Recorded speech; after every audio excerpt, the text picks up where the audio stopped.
गांव के उस सूने कोने में एक बूढ़ा किसान अपनी आखिरी सांसों से जूझ रहा था। बाहर धरती फटी पड़ी थी, आसमान महीनों से नाराज था और घर में बस एक टिमटिमाता हुआ दिया जो किसी चमत्कार का इंतजार करता दिखाई देता था। किसान की कांपती उंगली उस पुराने बंद कमरे की ओर उठी, वही कमरा जिसे सालों तक किसी ने छूने की हिम्मत तक नहीं की थी। बेटे का दिल जोरों से धड़कने लगा। ताला जंग खाया हुआ था, लेकिन आज जैसे उस ताले को भी पता था सच बाहर आने का समय आ चुका है।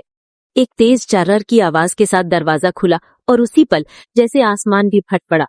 बिजली कड़की, हवा चीखी और बरसों से रुकी हुई बारिश अचानक धरती पर टूटकर बरसने लगी। कमरे के अंदर पड़ा एक पुराना लकड़ी का डिब्बा ढूल हटते ही अपनी कहानी सुनाने लगा। बेटे ने उसे खोला। अंदर किसान की लिखी चिट्ठियां थीं, खेतों के नक्शे थे और वो अनमोल बीज जिन्हें किसान सही वक्त के इंतजार में संभाल कर रखता आ रहा था। जैसे ही बीज बेटे के हाथ में आए, किसान की आंखों में एक आखिरी चमक जागी, मानो उसकी सारी उम्मीदें अब बेटे को सौंप दी हो।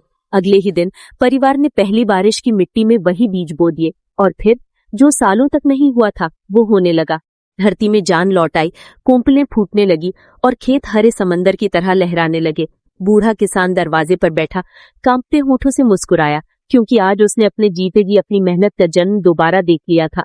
और जब वो सुनहरी फसल गांव के बीच खड़ी थी, लोग समझ चुके थे कभी कभी एक बंद कमरा एक छुपा हुआ राज नहीं, किसी पूरी नस्ल का मुस्तकबिल संभाल कर रखता है।